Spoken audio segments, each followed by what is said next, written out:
So Trump just went on social media and put a hard deadline on Iran. The message was simple: reopen the Strait of Hormuz, come to the negotiating table, or face consequences. And the consequences he's describing aren't small.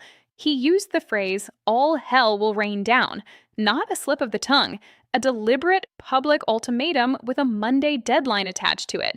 And Republican senators are backing him up. Lindsey Graham came out and told Iran to choose wisely. So this isn't just Trump going rogue on social media. There's political support behind this pressure campaign. But here's where it starts getting complicated.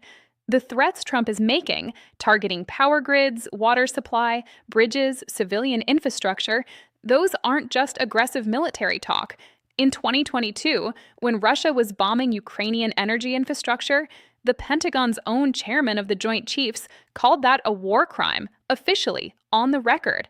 So when Trump describes doing the same thing to Iran, hitting the lights, cutting the water, he is describing, by the U.S. military's own definition, a war crime. That's not an opinion. That's the standard America set for itself. Now, let's zoom out, because the Iran situation is only one piece of a much bigger problem that's unfolding right now. While all of this is happening, Trump is actively pushing away every country that could help him. He told American allies, countries that depend on the Strait of Hormuz for their energy supply, that if they won't help secure it, they should go find their own oil, just like that. No diplomacy, no negotiation, no coalition building, just a dismissal. And it gets worse. He's been threatening, again, to pull the United States out of NATO entirely. Not hinting at it, threatening it openly.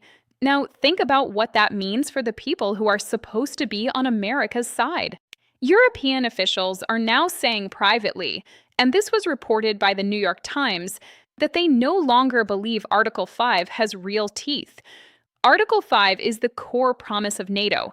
It says an attack on one member is an attack on all. It's the entire reason the alliance exists. And America's closest allies are now saying they don't trust it anymore. They don't trust that the U.S. would actually show up. One senior European official put it bluntly: the United States now looks like part of the problem of global disorder, not the solution. And here's the thing about NATO that people don't always understand. Trump doesn't even have to formally withdraw to destroy it. The alliance runs on trust. It works because every member believes America will be there in a crisis. The moment that belief is gone, the alliance is functionally over, and that belief is gone now. Meanwhile, and this part really gets buried under the headlines, Europe is dealing with its own war. Russia is inside Ukraine, and everyone paying attention knows that if Putin succeeds in Ukraine, he doesn't stop there. The Baltic states are next.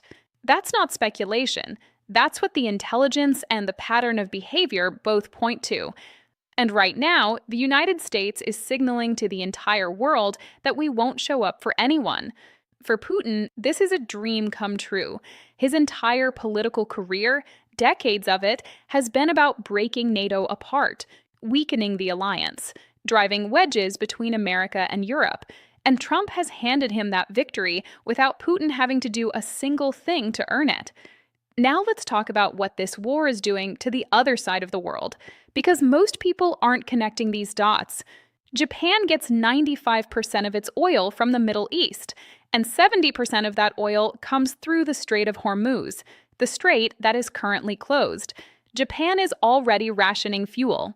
South Korea, Taiwan, other U.S. partners in the Pacific, they are all feeling this economically right now, in real time. This isn't a future risk, it's happening. But the economic pain is actually the smaller problem. As the United States gets more and more tangled up in this Middle East conflict, it is pulling military resources, ships, air power, defense assets, away from the Western Pacific.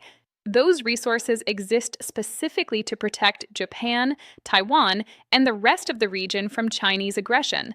America is essentially leaving the back door open while it deals with a fire in the front yard, and China is walking right through that door.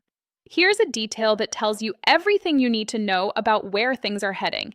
Germany, a major NATO ally, recently called Beijing to ask if China could help broker a deal to reopen the Strait of Hormuz.